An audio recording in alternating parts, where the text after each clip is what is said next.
Right, hello everyone, this is Leighton Jr. back again. So I'm just going to do a follow-on video for Dave Howarth to see if I can help him out on getting his logos read. And this is for Paul Richards as well, if you can't still get them to read.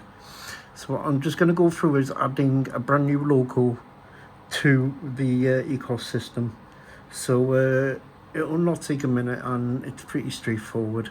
So I think what your problem might be is, Dave and Paul Richards, is that you may not be reading the chips into the command station itself, and that's why they're not working. Or, as I'd already mentioned in my previous video, you've got address conflicts. So if you see an ADDR on the screen, it means there's an address conflict on the system, and AD is just one address conflict. ADDR is long and short address conflict. It means you've basically got two of the same address. So have a look through your local list, and if you've got double of anything, delete them. If you've got like loads of number 3s as well, that's another thing. In your local list, delete all the number 3s, because the system's got a habit when you put a new logo on it, will pick it up as address number 3. And I'm on Alan about this all the time, about he forgets to delete the number 3. So when he goes back to when you go back to programming the local, there's like a number 3 there already, you know, and it's quite confusing because there's like 7 number 3s and you're like, which one is it? So anyway, so I'll stop rambling and I'll start the video. So the first thing you want to do is, Dave, go to your spanner there, new local, create manually. Now I'm going to leave the address in that for the moment. When I go to advanced here, as you can see, the decoder profile is at the moment empty. So make sure it's on programming track.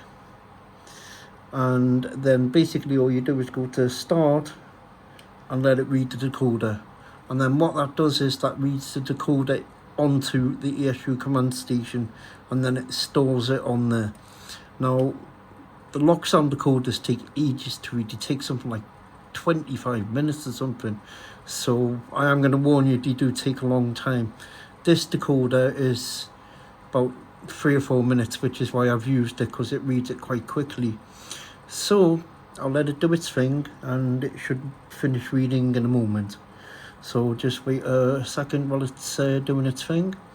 And as you can see here, it says reading, so it's showing that it's reading the decoder, and it's going up here with its generic NMRA decoder, which I've never heard of, but obviously it is a decoder that the command station recognizes. As I said, the command station is a very, very good profile multi-protocol system, and it's good at reading like loads of different chips. So there you go. So as you can see, it's got decoder read successfully. So one thing for the address setting, Dave, if you click on number 2 on the, see you've got the top one information.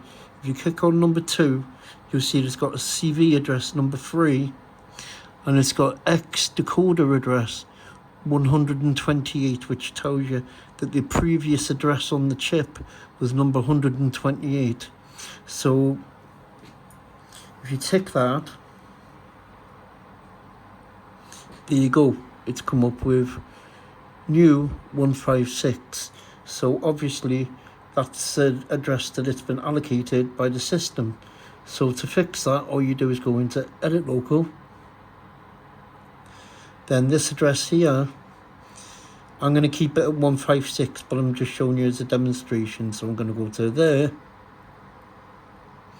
Then I'm going to go 156, tick. Then obviously, as you say, you write it to the engine, to the programmer itself, so the programmer remembers it. And then I'm just going to quickly give the local a name. So it's a red, and I'll just put Euro, because I don't actually know what type of logo it is. Right, there you go. Then tick. Then write that. Then tick. And as you'll hear now, there you go. The logo works. So I'm hoping this can be of help to you, Dave. I really, really do, mate, because I'm at a loss if this isn't help reading the chip as a brand new chip, I honestly can't help you, mate. I really wish if I could get down to where you lived, if I lived close, I'd come round and I would help you, mate. But, you know, I'm at a loss. The only other thing I can suggest is, on the select on your locos here. Now, I've found this quite a lot of the time, that on address 3, which is automatically allocated to locomotives, you'll sometimes find in the list, I've deleted them all at the moment, but there's a ton of address 3s, and it's basically from the system allocating when you first loaded the local one an address 3. Obviously, as you can see there, the M4 decoders, they read as an M4 decoder and an intercity. Do you see? So it's an intercity, and the shows as an M4 there. And if you go into edit local, it will show that that is address number 140. So my advice to you would be, if you still can't get it to work, Dave, sorry, and Richard, my advice would be, look through your local list. Look for a local that sticks out. If you've got your local list there, just look for a local that sticks out, like I showed on my previous video, and try each individual one. And if you haven't programmed it in, then you'll know that that is the engine, because as I did the same thing, I tried the local I couldn't get to work on the ECOS programmer, and it worked. So I thought, hang on a minute, if it works on there, then it must be in the system somewhere. And I literally went through the whole of the list, and I did literally, like, stayed up yesterday till like, I've gone completely balmy. It was something like 6:15 in the morning. I came out of the back room. You know, it was quite late, but at least I figured out what the problem was. And as I said, with the M4 decoders, you've got to remember as well that it'll always show as an M4 decoder as soon as you put it on, and it'll come up with a little green box. So as I keep on trying to drill into Alan, if it's an M4 decoder, give it a name so you know what it is. So that one's a class 31 there. That M4 there is a class 33 BR blue. Because if you don't, and you can't remember the address, then you'll be going into your system and you'll be like, oh damn, what was that engine again? And you can't search it via the class 33 BR blue. You can only search it via the short address, obviously, as you can see here. So really, that's the only advice I can give David and Paul. So I'm hoping that I've been of some use to you guys. I really, really am. I am so sorry. If I ever knew the answer, I would tell.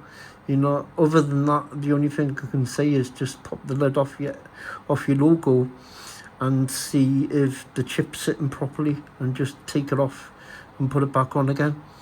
I am going to do a few more videos, but I need the weekend to rest because, like, I'm absolutely shattered. So I'm going to do a couple of videos on backing the ECOS system up. That one goes out to you, David Howarth. Don't delete your system, mate. Whatever you do. I know it's so tempting when you get frustrated. It's like, damn you won't work. But don't delete your system. And I'm going to do a couple on backing it up, and I'll do a video on setting up a consist, which is, it's not difficult, it's just tricky. The ECOS system can be quite touchy sometimes. So thank you for tuning in, everyone. Again, as always, thank you for all your comments. Thank you, Dave Howarth. You leave me really nice comments, mate. Again, Anthony Dodge, you leave me lovely comments, mate. Paul Richards, thank you for all the questions, mate. As I said, I'll help if I can. And I'd just like to say thank you to everyone, and bye for now. Ta-ra.